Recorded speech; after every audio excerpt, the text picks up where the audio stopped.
Two Senate Republicans just told the House to reject Trump's government shutdown deal. Rick Scott and Mike Lee are demanding the House blow up the agreement Trump personally negotiated with Chuck Schumer. They want DHS funding back in. They want voter ID laws added. And if the House listens to them, the shutdown that was supposed to end Monday will drag on for weeks. Trump brokered this deal, and now his own party is sabotaging it. This is Republican chaos at its finest. Stay with me because this gets absolutely wild. What's up, everyone? Marcus Reed here with Senate Decoded, where I break down Senate politics in plain English. Real quick, if you want to understand the backroom deals, the betrayals, and the Republican Civil War happening right now in Washington, hit that subscribe button. I cover the chaos the media won't fully explain. You need to see this. All right, here's the situation. Trump cut a deal with Chuck Schumer to end the government shutdown. The Senate passed it. It was supposed to go to the House Monday, pass easily, and the shutdown ends. But now two Senate Republicans, Rick Scott from Florida and Mike Lee from Utah, are telling House Republicans to reject the deal unless it includes Department of Homeland Security funding and voter ID legislation. This could extend the shutdown for weeks. It directly contradicts Trump's deal, and it shows that even when Trump personally negotiates, some Republicans won't fall in line. I'm breaking down who Scott and Lee are, why they're doing this, what they're demanding, why this could blow up Trump's deal, and whether House Republicans will actually listen to them. Let's get into it. Let's start with exactly what Senators Rick Scott and Mike Lee are demanding from House Republicans, because their demands would completely blow up the current shutdown deal. Trump negotiated with Schumer to pass 5 funding bills, Pentagon, etc., strip out DHS funding temporarily, do a 2-week continuing resolution for DHS, end the shutdown quickly. The Senate passed this on Friday. It was supposed to go to the House Monday and pass. They're publicly calling on House Republicans to reject this deal unless 2 major changes are made. Scott and Lee want the Department of Homeland Security funding bill added back into the package. Remember, this was the entire reason for the fight. Democrats refused to pass DHS funding without restrictions on ICE.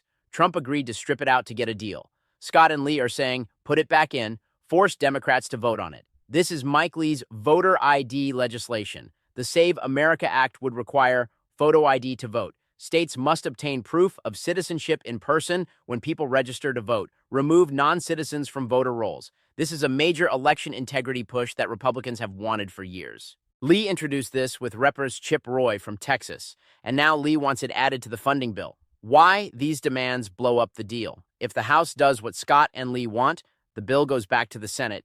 Any change means the Senate has to vote again. Schumer will reject it. Democrats will never accept DHS with no restrictions, plus voter ID. Back and forth begins. House and Senate ping-pong the bill back and forth. Shutdown extends for weeks. This was supposed to end Monday. Now it could go on indefinitely. Rick Scott put out a statement saying, quote, if House Republicans don't put the DHS bill back in, add the Save America Act, and remove the wasteful earmarks, Democrats win. We must protect our homeland, secure our elections, and end the reckless spending now. Let me break that down. Put DHS bill back in, undo Trump's compromise. Add Save America Act. Add controversial voter ID that Democrats will never accept. Remove wasteful earmarks. And he also wants spending cuts. Democrats win. He's saying Trump's deal is a Democrat victory. Mike Lee wrote on X Twitter, to my friends in the House GOP, please put DHS funding back in, then add the Save America Act. So Lee is explicitly telling House Republicans to reject the Senate-passed bill and change it. Scott and Lee are asking House Republicans to defy President Trump, who negotiated this deal, Senate Republican leadership, who passed this deal, the entire Senate, 71-29 vote.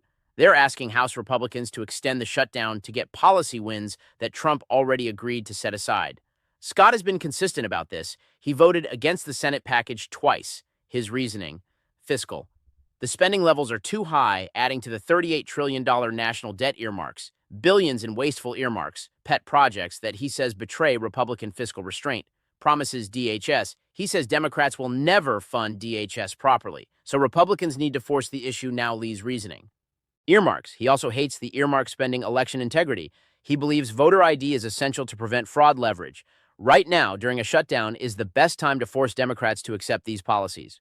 From a conservative policy perspective, they have a point. Republicans do believe in voter ID. Republicans do want full DHS funding with no restrictions on ICE. Republicans' DIAD promise to cut spending and eliminate earmarks. But from a practical governing perspective, they're ignoring reality. Democrats control enough Senate votes to block anything they don't like. Trump already negotiated the best deal he could get. Extending the shutdown hurts Republicans politically. The longer this goes, the more blame Republicans will take. The irony: Scott and Lee were two of the 7 Republicans who voted against the original funding package, which caused this whole mess and forced Trump to negotiate with Schumer in the first place. Now they're telling the House to make it even harder to pass anything. These are the same people who created the problem, now demanding the House make it worse. Now let's talk about who Rick Scott and Mike Lee actually are, because understanding their backgrounds explains why they're doing this. Rick Scott is a senator from Florida. Before that, he was governor of Florida for 2 terms.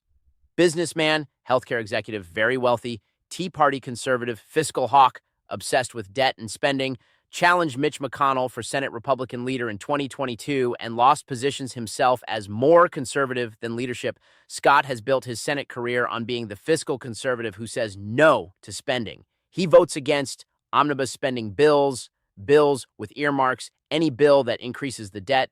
Pretty much any spending he sees as excessive, he's always one of the Republicans voting against bipartisan deals. His voters in Florida love this. They see him as principled and unwilling to compromise on conservative values, but leadership sees him as a grandstander who makes governing harder. This isn't the first time Scott has bucked leadership. In 2022, he challenged Mitch McConnell for Republican leader. He lost badly, 1037 vote, but it showed he's willing to take on the establishment. Mike Lee is a senator from Utah. He's a constitutional conservative and libertarian-leaning. Former law clerk, Supreme Court, constitutional lawyer, Tea Party wave election, 2010. One of the most conservative members of the Senate, frequently clashes with leadership Lee is known for. Constitutional principles, strict interpretation, limited government philosophy, opposition to government overreach, filibustering spending bills he opposes, long speeches on the Senate floor about the national debt. He's an ideologue in the best sense. He actually believes in the principles he talks about and votes accordingly, even when it's politically inconvenient.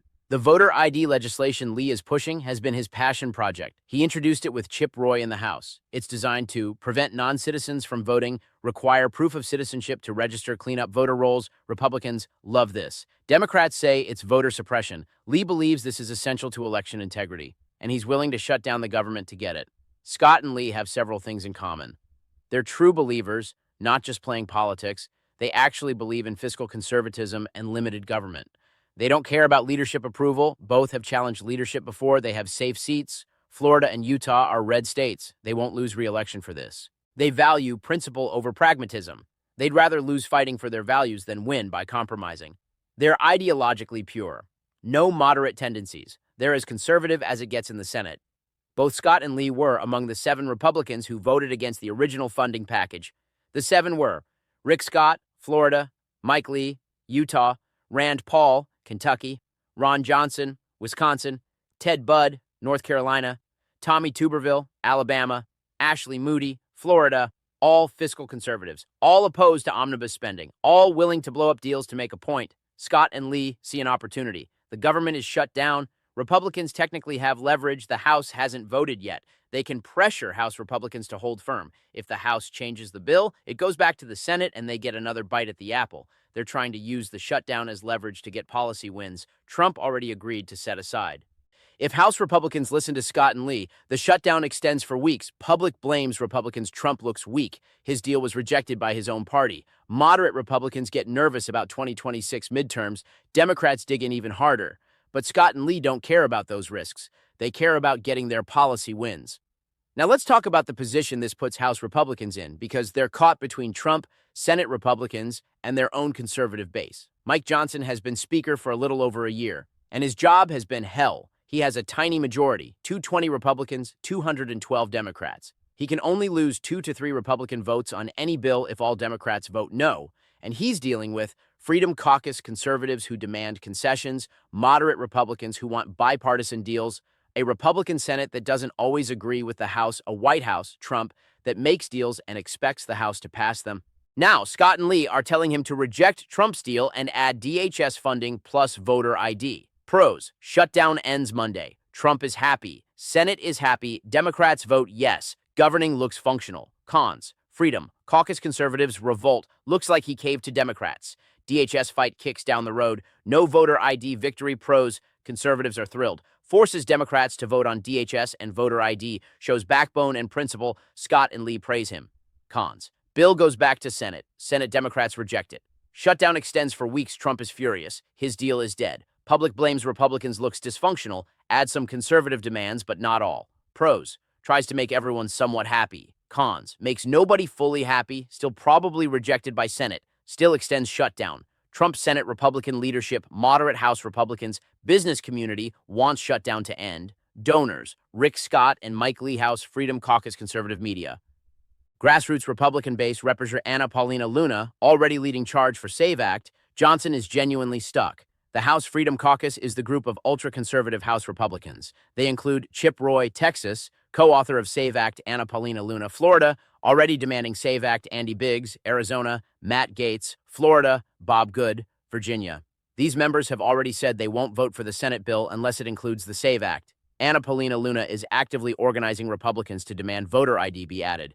So Johnson isn't just hearing this from Scott and Lee, he's hearing it from his own caucus. House Minority Leader Hakeem Jeffries has already told Johnson, any attempt to change the Senate bill will fail. Democrats won't support it. If Johnson tries to fast-track it Monday with changes, Democrats will vote no, and it fails. Democrats want the Senate bill passed as is. No changes, no additions. If Johnson wants to pass the Senate bill as is, he needs 218 votes. He has 220 Republicans. He can lose 2 Republicans if all Democrats vote yes, but 10 to 15 Republicans might vote no. Freedom Caucus. So he needs Democrats. If Johnson changes the bill to add DHS, SAVE Act, he probably gets all Republicans, 220 votes, but all Democrats vote no, 212. It passes the House but dies in the Senate. So Johnson's choice. Pass Trump's deal with Democrat help, looks weak to conservatives. Pass conservative version that dies in Senate, extends shutdown, Trump angry. My prediction for what Johnson does. I think Johnson passes the Senate bill as is on Monday with Democrat votes. Why? Trump personally called him and told him to pass it. The longer the shutdown, the worse for Republicans politically. Johnson doesn't want to anger Trump. He can blame Democrats for not accepting conservative demands, but some Freedom Caucus members will vote no and call Johnson a sellout. This fight reveals a fundamental problem for Republicans.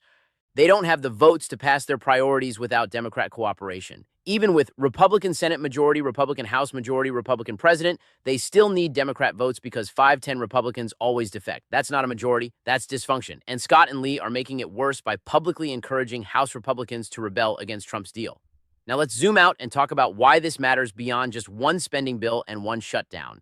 Trump negotiated this deal personally. He put his name on it. He urged Republicans to support it on Truth Social, and Scott and Lee are telling House Republicans to ignore him.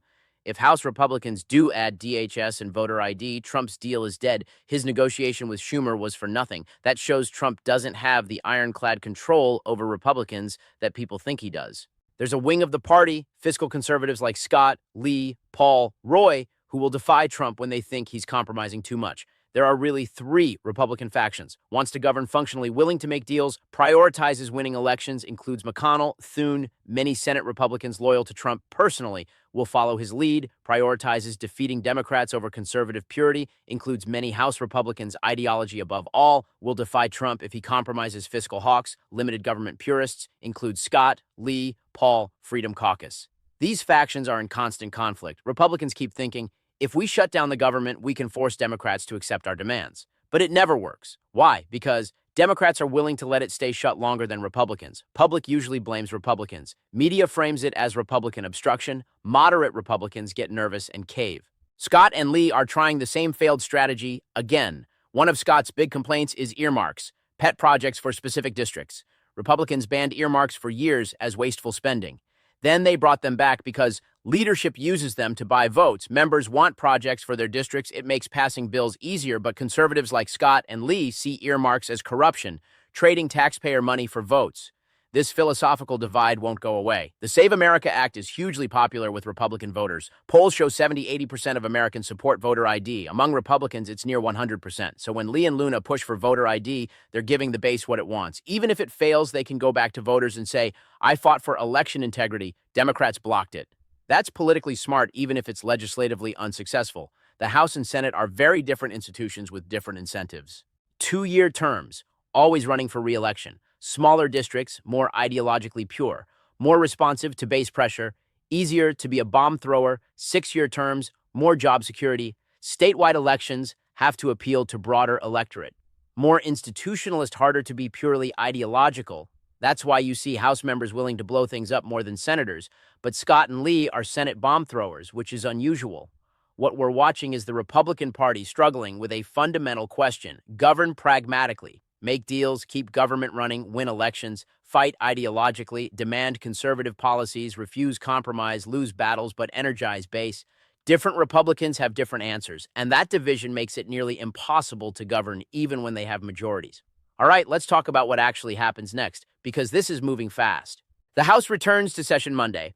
Johnson has to bring the Senate-passed funding package to the floor. What happens? Johnson brings the clean Senate bill to the floor. Freedom Caucus Republicans vote no, maybe 10-20 Republicans.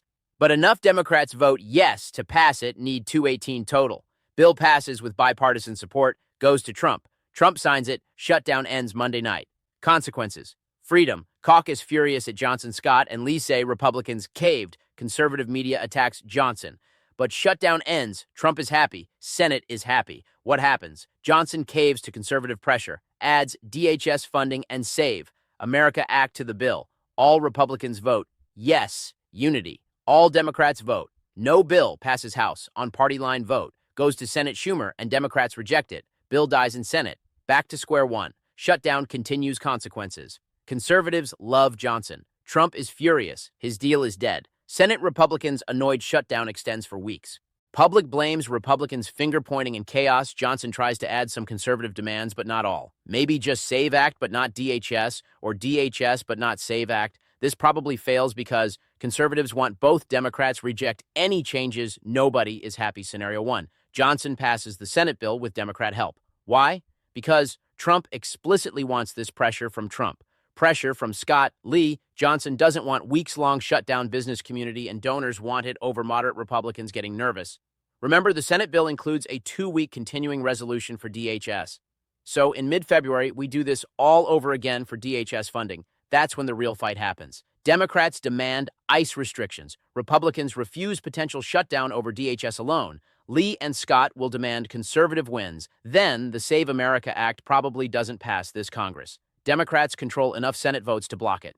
But it becomes a 2026 midterm campaign issue. Republicans. We tried to secure elections. Democrats blocked us. Democrats. Republicans tried to suppress votes. We stopped them. Both sides use it to energize their bases.